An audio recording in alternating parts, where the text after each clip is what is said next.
Hey everybody, it's Chris and Jim, and we are about to talk about the Super Bowl. We kind of did this last week, Jim, where we gave our first impressions on this game and on the wagers. We're going to dig a lot deeper this week. Are you ready to dig? Yeah, I think kinda is the best description of last week's show. It was just like, but that's actually how it works, right? Like, no one knows what they're looking at until we get closer and we figure out how 10 days of yelling on ESPN made us smarter about football. You can say that because I don't think I could have said that back in the day. Or NFL Network or anybody. They're just screaming heads. It's not just ESPN. It's all the letter networks. Yes. I'm wearing a hoodie today. I don't know. Can you see the hoodie part of it? Oh my god! We're all jealous, by the way. It's a yacht possum. I mean, that's cool. It's the only possum that I would allow into my yacht. Is the yacht possum? Well, he knows what to do in a yacht situation. So yeah, I love how we have like the recurring jokes from the podcast that come onto the YouTube show, and everybody who just watches YouTube is like, "That's so what? Who funny. Are you? You're so witty. Why do you have a possum on your hoodie? That is not. This is for sale at harrisfootball.com. All right, so let's talk about the game. Let's talk about Sunday's game. What we're looking ahead to how we think it might go. I think when we kind of gave our first impressions last week, we both were like, "That's a lot of points." Yes. For a game where I'm not positive that I think either team is all that awesome. Is that still where you're landing a week later? Yeah, I think you readjusted me a little bit last week. I was like, oh, the total seems normal. But then I thought about these teams and I thought about the field that we just saw. And was it spectacular football? Was it mind-blowing football? No. I think some of the initial line and the total are both kind of Vegas-y, meaning like we don't really know what we're seeing here. It feels like a regular season kind of treatment for a line, if that makes sense, meaning it doesn't have the tightness of a Super Bowl line. Well, so spoiler alert for the podcast, for those who do listen to both, I had Chris Raybon of the Action Network on, and he talked about these lines and what, at least as of our recording, like late week leading into a few days before the Super Bowl. And his feeling, his knowledge is that right now the wise guys are on the under, the wise guys are on the Bengals, but more of the money is on the Rams. Okay. And so I think that can make you, if your instinct is to say, I'll just be the one who takes the points in this game. I don't really know how it's going to go. Right. It strikes me that you've got potential for choking dogs all over these two teams, players that I don't trust. We love Matthew Stafford. Cousin Josh's favorite person in the world might be Matthew Stafford over his wife, but does anybody think that Matthew Stafford can't? He's good. He can be really good, but can he blow this game? Oh my God, right? Can Eli Apple make it terrible? Can Eric Weddle off the street fall down and let Jamar Chase run past him? Like, could the Bengals offensive line give up another 9 sacks? Like, there's so much that can go wrong here that I think our instincts and mine are. I'm not telling you that I'm positive the Bengals win. I'm not really telling you I'm positive that they cover. But if you're telling me that for 3 and for 4 points, pretty common differences of scores, I can have the Bengals and the Rams can still win the game. That's probably where I sit. And I think you're saying that's where you sit too. Yeah. Well, actually, I'm giving the points. So you're taking the Rams. Wait, so you changed your mind? No, I did change my mind. I'm giving the points because wait. The reason is because I do a very simple thing, and I wake up on the morning of the podcast, and I find a new. No. The real thing is that I just feel that the blue chippers on defense for the Rams do show up, and I know that sounds like, ridiculous, Mike Lombardi, but what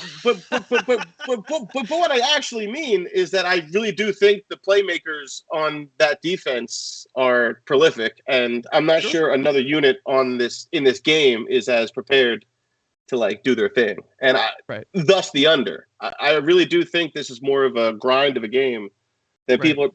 The other thing too is that a lot of Cincinnati's games in the playoffs have been a grind, have been a one-score grind, and a kind of an ugly, nobody played that well on offense game. Right. Well, so that are you Rams -4.5 or Bengals +4.5? I know. It sounds terrible when I say it like that, but what I really mean is that I don't think the Bengals are that special, and I think the Okay, Rams. say your bet. Say your bet. I'm Rams taking the Rams, giving -4.5 points. Okay. Yes, All right. and I'm also taking the under. Okay, but defensible. And so I last week you didn't feel this way. So your opinion is you sort of evolved. I had to come to this. Yes. Okay, that's totally fine. That's why we have so endless amounts of time before the game. So it's interesting. You're on the public side doesn't mean the public's wrong, right? There's more money on the Rams. Sure. And the feeling is, if anything, it's possible the line could it actually go up? I mean, it's really glued around 4.5, but most people haven't made bets yet as of our recording this. And so if the money is already on the Rams, they might need a couple of more points to get some balance. And then, but I think the one thing that we both know is that if you're going to be on the underside of a Super Bowl, you're not going to be on the public side because people expect points. Yeah, I love points. Everybody loves points. I mean, and we also are coming off the high of that, like those 2 weekends, I think, of touchdown exchanges, and the public is. Well, Rams Niners went under because I bet that. Of course. Yeah.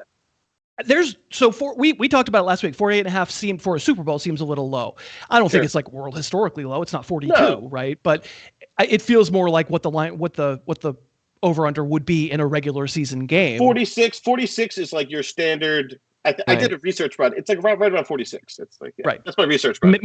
Absolutely mid 40s is usually. But so if the Rams and Bengals were playing in a regular season game, it feels like 48.5 might be the total. Sure. I just think there's going to be a lot of action on the over because you don't have professional bettors betting. Most of that market in the Super Bowl gets, let's face it, most of the advice that anybody should do is like veer from the public when you think you win because you're going to get better odds. Sure. So maybe it means something that we're both on the under. I just think neither team is good enough to want to give 4.5 points. And I understand your point. You're basically saying that too.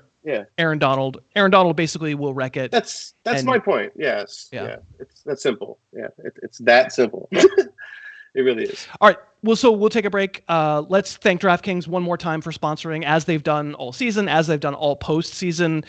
We would love it if you have the ability to play the games, which Jim, being in Pennsylvania, does. Me being in California, I do not. But Dave Piper, who's producing the show, is in Michigan. He can as well. If you're in one of those magic states and you'd like to open a sportsbook account, DraftKings is a great place to do it. You can. They have ridiculous number of parlays and promotions going on and prop bets, and all the bets that we're going to talk about here are all on DraftKings. If you get that DraftKings Sportsbook app, use our code HarrisTube. That will actually, Jim, allow you to make a moneyline bet. Just pick the winner at 56-1 odds. So if you just bet $5, you'll win $280 in free bets that can be your bankroll for next season, or for if you were degenerate enough to be betting on the NBA or something.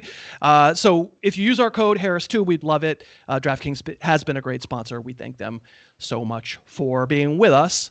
And now we get to the goofy part, where we're each going to select. Well, I kind of left it open. I think I only picked prop bets. It sounds like you maybe picked some props, or maybe also you put together some parlays. But we have three apiece. So lay the first one on me. Okay, this one is just. I really went deep into the degenerate like the hamper. Okay. It's not clean. Jamar Chase. 2.5 rushing yards over, but so now I think it's at 4.5 on DraftKings. I got a 2.5, so let me just celebrate that. But here's the point: if he gets a rush, it's going to be over for 5 yards, is my guess. And he's had a rush in his playoff game. They're going to work around some sort of run around, some kind of counter to get him the ball. Especially, I believe this with how much they're going to move him around to get him away from Ramsey. I just think that he's going to have a rush, and my guess is it goes over 2.5 yards. And it was even money, and even at 4.5 at even money, I still like it. All right, you like it at 2.5. You'll take it at 4.5. I will. There you go. All right, my first is going to be Odell Beckham over 63.5. That's where it sits as of our recording this. He's played extremely well since he's gotten adjusted to the Rams offense, and Are we finally going to get a defense that decides to defend Cooper Kupp properly, that you have to bracket him, that you can't on the, ultimate play of the game do a zero blitz and leave one-on-one coverage with Cooper Kupp? Like, the Buccaneers plan was just awful in the second half against Kupp. This is almost a bet. Like, this is if you were going to say Cooper Kupp MVP, okay, it could absolutely happen. Didn't Julian Edelman just win an MVP a couple of years ago? Receivers can win MVPs. It could happen. However, this is sort of a thought of the world that actually it's Beckham who at least does enough to get over 63.5. It feels to me like, I don't know. I don't love a high scoring game, but I think Beckham makes a few plays. I'm building on the Beckham train. I like over 5.5 receptions. The reason I like that is because I think that what you just said, the bracketing, I think there's going to be more focus on, getting Cooper off the ball. And more importantly, he's actually just getting his own target share regardless. Sure. Not that much actually has to change for this to happen, particularly unpressured. And what I mean by that, his pressure rate really leaps when Stafford's unpressured. And this is one of the weaker pass rushes in the league, like the Bengals. I know they made the Super Bowl, but unless they bring extra pressure, and if they do that anyway, there's some risk. What I mean by this is that it's a good matchup between a player who most of his average depth of route is deeper. I just think Beckham gets the ball. Yeah, I think we're coming from the same place there. Just as far as how the game looks, it does feel like if I was playing defense against Stafford, I would never blitz. I want as many people kind of just looming around for him to misperceive as like a concession stand or parking cone. Yeah, I get it. I just need that elite blindness that Matthew Stafford can occasionally have. Wavy hands guy, yeah. Right, exactly. Well, that's Jameis, right? That's Jameis. All right. That's Jameis. And yet, for my second prop, I'm going to go Joe Burrow under 274.5 passing yards. And it's, again, not maybe it's a picture of the world as not the highest scoring game, but here's what I did. Bet. No. But here's what I did. If you add up all the receiver over under props, you only get like 220 or so. Okay. And I think that's not including the tight ends because since Osama's not, since we don't know for sure Osama's going to play, they haven't set up a lot of tight end. But I don't think the tight end over under is going to be 40 something yards. So I think the market is sort of missing. I'm not telling you Joe Burrow is going to be bad in this game. I think he'll be fine, but 270 something yards is a lot. And I mean, did he look great in the Raider game? Did he look good in the Titan game? Like, we remember the second half of the Chief game. I have an easy picture of the world where he goes under, where he still does 220, 230 and has a good game. But yeah. And especially because the Rams are going to play zone. They're going to play back. They're going to try to limit the big play. No Jamar Chase streaking by himself.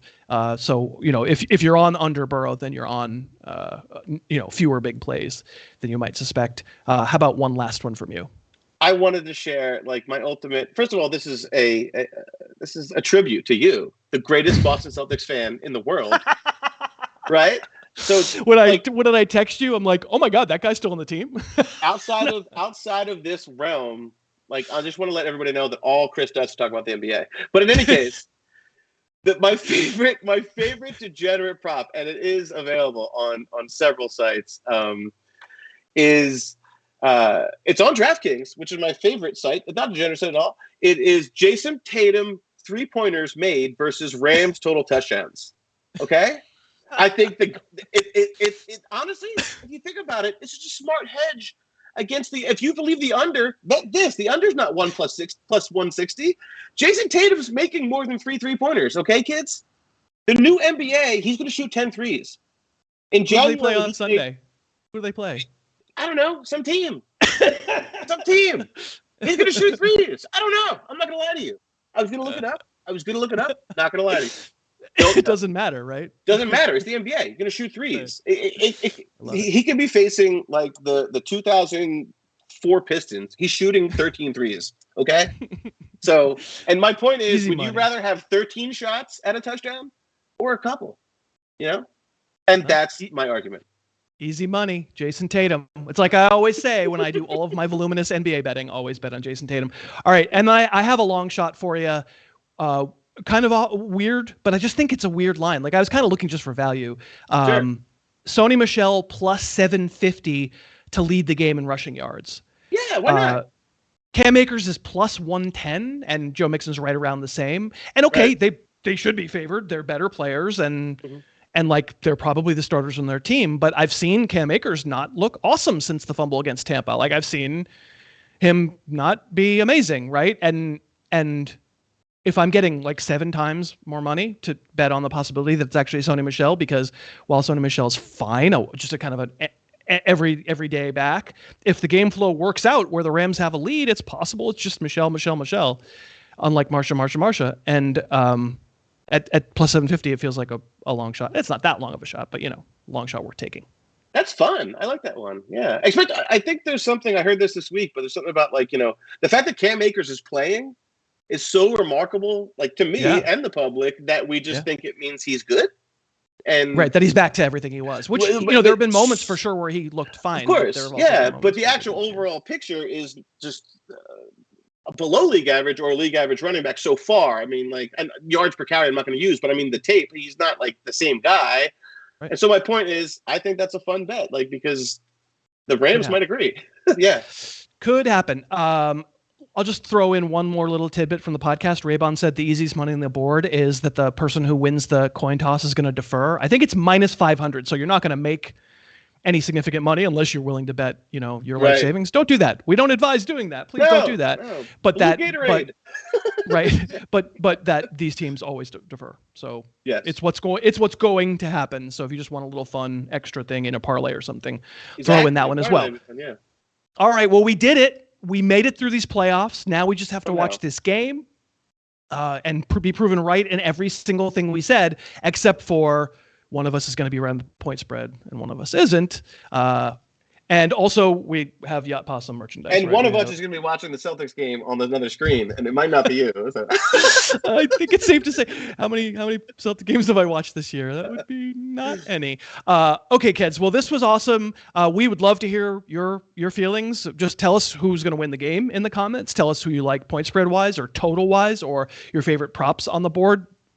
Weigh in on other people's suggestions too down in the comments. We'd love to have you subscribe. This is going to be our last video for a few weeks, and then we're going to start peppering you on this channel with NFL draft stuff. We're going to be breaking down the leading skill position prospects on the YouTube channel starting in March all the way up through the draft. So stay subscribed. We would love for you to do it. Jim McCormick, you've been a trooper all through these shows. Thank you so much for doing it. And thanks everybody for watching. We'll see you next time. Thanks so much for watching. Please, please, please smash that like button, write a comment, tell us who else you'd like to see us review film on, and of course, best of all, please subscribe to our channel and then click that little bell above the subscribe button and you'll be notified whenever we post a new video.